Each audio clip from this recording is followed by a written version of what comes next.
Aktyor Elcan Rəsulov yas mərasimindən video paylaşıb. Səhər xəbər verir ki, aktyor yas mərasimində masaya qoyulan çərəzlərdən şikayətlənir. Bu üç çərəz həmişə yasda masaya qoyulur. Niyə?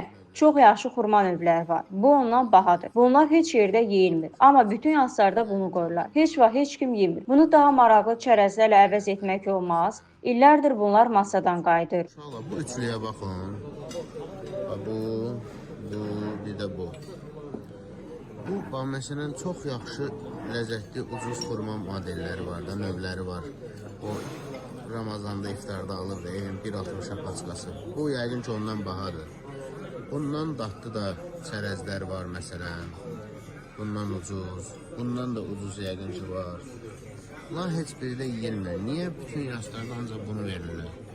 Bunu daha yaxşı, maraqlı nələrlənsə əvəz eləmək olmaz.